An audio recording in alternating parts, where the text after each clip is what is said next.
গোলু ভোলু জলি পলি খেতে চাইলো তরমুজ ললি। এখন দোকান খোলা নাই, চলো ঘরেই বানিয়ে খাই।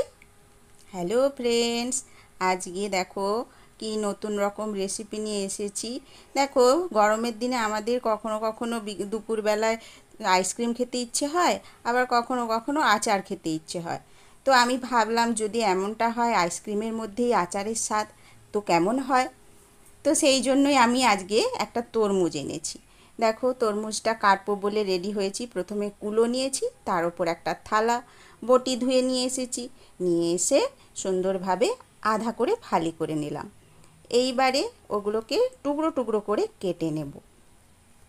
নিয়ে আমাকে প্রথমে করতে হবে কি, ওর জুসটা বের করব। সেই জন্য দেখো বন্ধুরা, কিভাবে আমি রান্নাটার জন্য প্রস্তুতি নিচ্ছি। দেখো, তরমুজটা খুব সুন্দর এসেছে, ভেতরটা সুন্দরভাবে লাল।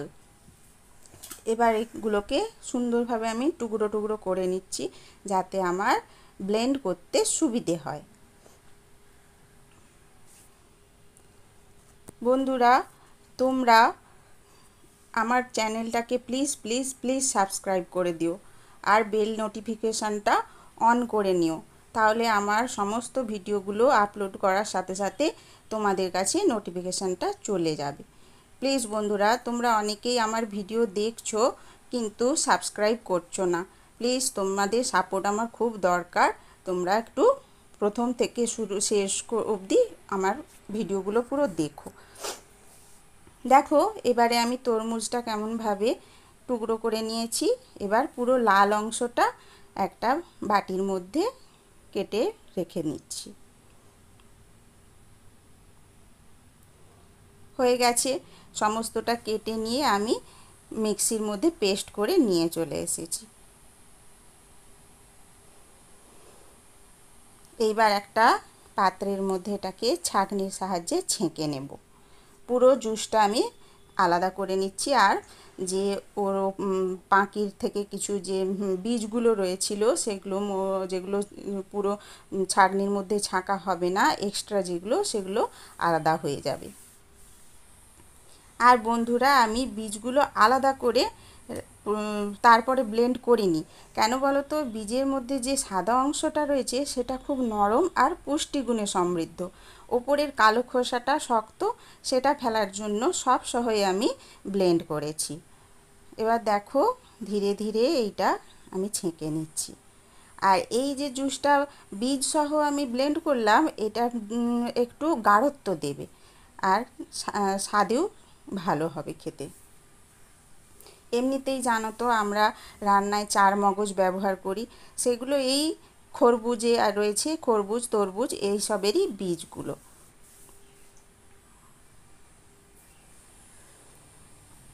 বন্ধুরা, তোমরা এই গরমে অনেক রকমভাবে তরমুজ খেয়েছো, কিন্তু এইভাবে আমি যেরকম রান্না করছি আজকে, ঠিক এইভাবে একবার বানিয়ে দেখো।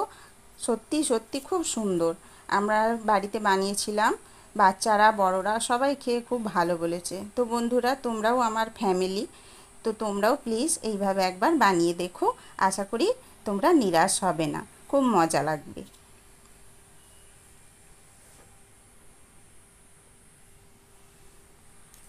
দেখেছো বন্ধুরা, আমি কিভাবে চামচ দিয়ে চেপে চেপে সমস্ত তরমুজের মধ্যে সেই বীজের অংশগুলো বের করে নিচ্ছি। শুধু ওপরে যেটা কালো, সেটা আর তো যাবে না, ওটাই বাইরে চলে যাবে। দেখো, সুন্দরভাবে পুরোটাই হয়ে গিয়েছে। এবার এই জুসটা আমি নিয়ে যাব রান্নার জন্য। এখন আপাতত একটু ঢেকে রাখবো, আর বাকি উপকরণগুলো যে রয়েছে সেগুলো আমায় তৈরি করতে হবে, যেহেতু আচারি স্বাদ আনার জন্য আমি প্রিপারেশান নিচ্ছি। এবার দেখো বন্ধুরা, সমস্ত জিনিস নিয়ে এসেছি এখানে। চিনি রয়েছে, নুন রয়েছে, জুসটা তো রয়েইছে, তারপরে একটু কর্নফ্লাওয়ার নিয়েছি 1-1.5 চামচ মতো, আর লেবু রয়েছে, পুদিনা পাতা রয়েছে, আর রয়েছে একটা স্পেশাল মশলা। এটাই সুন্দর স্বাদ নিয়ে আসবে, যেটা আচার আচার লাগবে খেতে।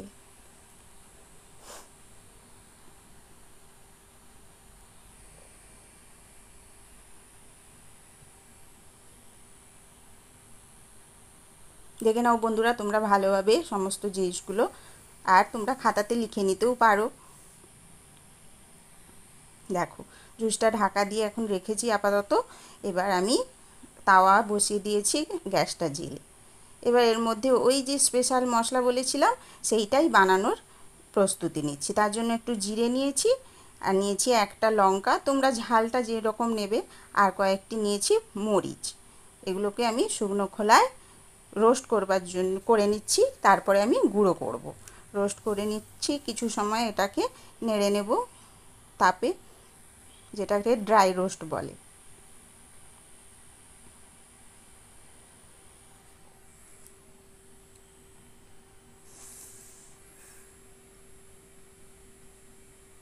দেখো এই যে নেড়ে নিচ্ছি কীরকমভাবে। এটা জিরের একটু ভাজা ভাজা হালকা সুন্দর গন্ধ আসবে, কিন্তু জিরেটা যেন না বেশি তেতে ওঠে, মানে লাল লাল বেশি হবে না, হালকা একটু রং আসবে, তখনই আমি নামিয়ে নেব। নিয়ে আমি ওটাকে গুঁড়ো করে একটা বাটির মধ্যে ঢাকা দিয়ে রেখে দিয়েছি, ওর গন্ধটা উড়ে যাবে না। তারপরে আমি আবার ওই তাওয়াটা বসিয়ে নিলাম। এবার আমি পুরো রান্নাটাতে চলে আসছি। হালকা একটু তাওয়া গরম হলেই আমি জুসটা এর মধ্যে দিয়ে দিচ্ছি।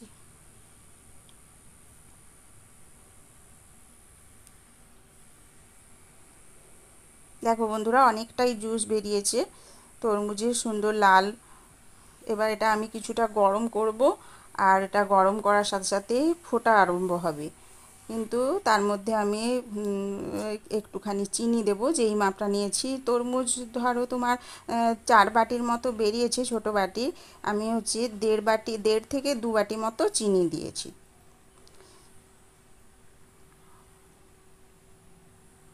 এবার একটু বলক আসবে সামান্য।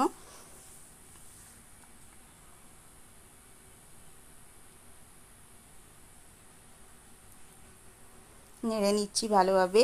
এখনও গরম, জুসটা একটু গরম হবে, তারপরে আমি ওর মধ্যে চিনি দেবো। ততক্ষণ খুন্তি দিয়ে ভালোভাবে নেড়ে নিচ্ছি।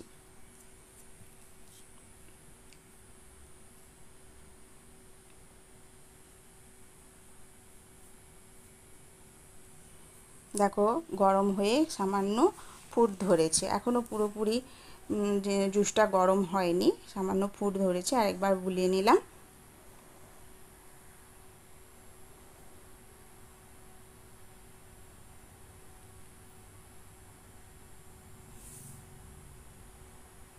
দেখো এবার আমি চিনিটা পুরোটাই দিয়ে দিলাম। চিনিটা দিয়ে পুরো আরেকবার মিশিয়ে নেব যাতে গুলে যায়।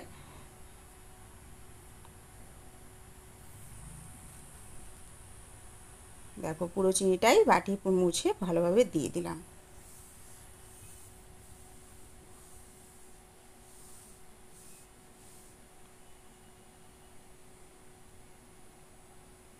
বন্ধুরা ছোটো ছোটো বাচ্চারা যখন তখন বাড়িতে বায়না করে, আজ তরমুজ, এমনি তরমুজ খাবো না, তরমুজ দিয়ে কিছু বানিয়ে দাও। তো এটাই সবথেকে সহজ, ওদের জন্য পুষ্টি সমৃদ্ধ হলো, উপরন্তু মুখে একটু স্বাদও বদলালো।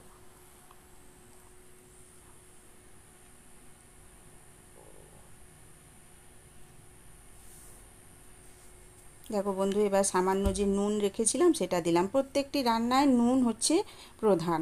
সামান্য 1 চুটকি নুনের জন্য রান্নাটার স্বাদ অনেক গুণ বেড়ে যায়। নাহলে একটু ফ্যাসকা পানসি পানসি লাগে, কিন্তু সেটা 1 চুটকি নুন দিলেই দেখা যাবে রান্নার স্বাদটা অনেক গুণ বেড়ে গিয়েছে। তাই আমিও চেষ্টা করি সামান্য পরিমাণ একটু নুন সমস্ত রান্নার মধ্যে, যেগুলো নুন না দিলেও চলে সেগুলোতেও আমি সামান্য একটু দেওয়ার চেষ্টা করি। তো এবারে ভালোভাবে নেড়ে নিচ্ছি। নুন, চিনি আর তরমুজের রস গরমে ভালোভাবে মিশ্রিত হয়ে যাচ্ছে।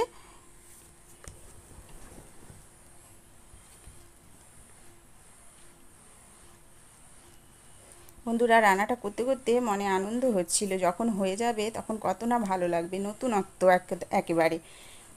কেননা হচ্ছে আমরা শুধু তরমুজ খেয়েছি, শুধু আচার খেয়েছি, আবার গরমের সময় ঠান্ডা খেতেও মন চায়, টক খেতেও মন চায়। তো এই জিনিসটা কীরকম হবে? তো সত্যি বন্ধুরা খুবই আনন্দ হচ্ছে রান্না করতে করতে।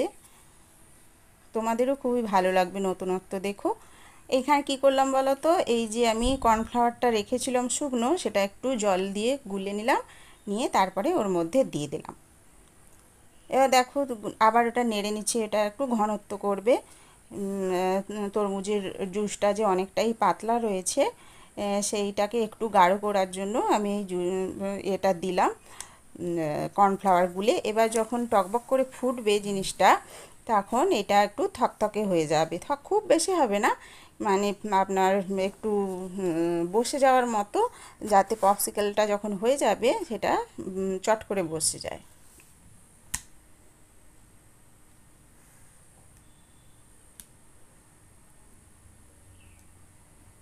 অবশিষ্টটুকু আমি দিয়ে দিলাম।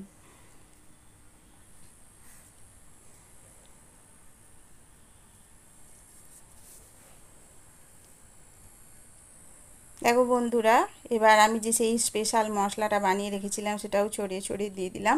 একসাথে সবগুলোই ভালোভাবে ফুটে মিশ্রিত হয়ে যাবে।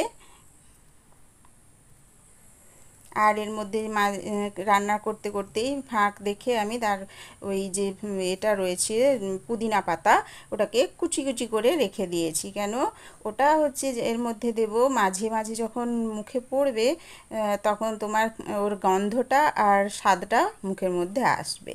আবার ইচ্ছে করলে পুদিনা পাতাটাকে বন্ধুরা তোমরা তুলে ফেলে দিতেও পারো, অনেকে তো পুরো এটা খেতে পছন্দ করে না, শুধু ওর ফ্লেভারটা নেওয়ার জন্য তোমরা ওর মধ্যে ফুটিয়ে নিতে পারো কিছুটা। কিন্তু আমি ওটা ছোট ছোট কুচি করে দিয়েছি, আমরা পুদিনা পাতা খেতে পছন্দ করি, তো ওই পপসিকেলের মধ্যে খেতে ভালো লাগবে বলে আমি রেখে দিয়েছি, ফেলিনি। এই দেখো বন্ধুরা, পুদিনা দিয়ে দিয়েছি তোমাদের সাথে কথা বলতে বলতে। এবার সেটা ফুটে দেখো কীরকম সবুজ সবুজ যে দেখা যাচ্ছে, ওগুলো সব পুদিনার কুচিগুলো। এবার ভালোভাবে হয়ে গিয়েছে। খুব বেশি পুদিনাটা ফুটালাম না, কেননা সেটা আবার কালো রং হয়ে যাবে, তাই জন্য আমি গ্যাসটা এখানেই বন্ধ করে দিলাম, দিয়ে এটাকে কিছু সময় নেড়ে নিচ্ছি।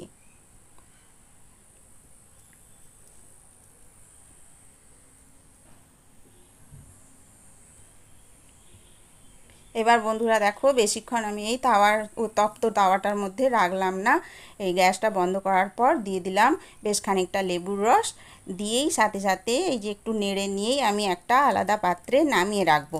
না হলে কী হবে বলো তো, তেতো হয়ে যাবে। লেবু বেশি গরমের মধ্যে বেশি সময় থাকলে তেতো হয়ে যায়। তো আমি এবারেই সাথে সাথে একটু মিশ্রিত করে নিয়ে আমি আলাদা পাত্রে, ঠান্ডা পাত্রে নামিয়ে রাখলাম। আর রেখে কি করব, এটাকে ফ্যানের তলায় নিয়ে গিয়ে পুরোভাবে ঠান্ডা করে নেব। স্প্যাচুলাটা দিয়ে আমি নেড়ে নিচ্ছি। পুরো ঠান্ডা হয়ে যাওয়ার পর আমি বরফটা জমতে দেব।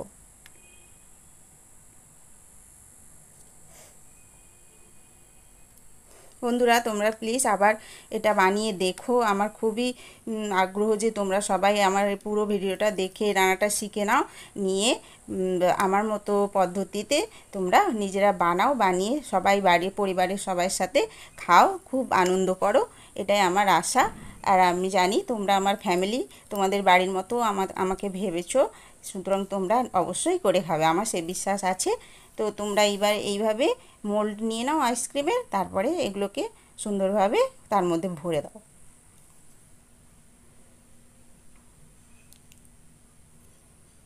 আমি একে একে মোল্ডের খোপগুলোর মধ্যে সব ভরে দিচ্ছি, দিয়ে আমি ফ্রিজের মধ্যে জমতে দেবো প্রায় 7-8 ঘন্টা, 10-12 ঘন্টা কি এক রাত্রি রাখলেও চলবে।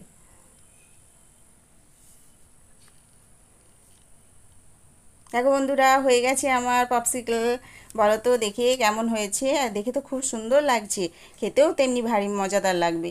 বন্ধুরা প্লিজ তোমরা এইভাবে বানিয়ে খেও, আর আমার রান্নাটা যদি ভালো লেগে থাকে প্লিজ তোমরা আমাকে সাবস্ক্রাইব করো।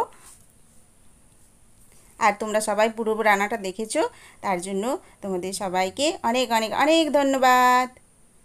দেখো আমি কিভাবে এটা সাজিয়ে নিচ্ছি, এবার গার্নিশিং করে নিচ্ছি। এবার পরিবার সহ সবাই মিলে, ছেলে বা বুড়ো, জোয়ান সবাই মিলে একসাথে মিলে খাবো,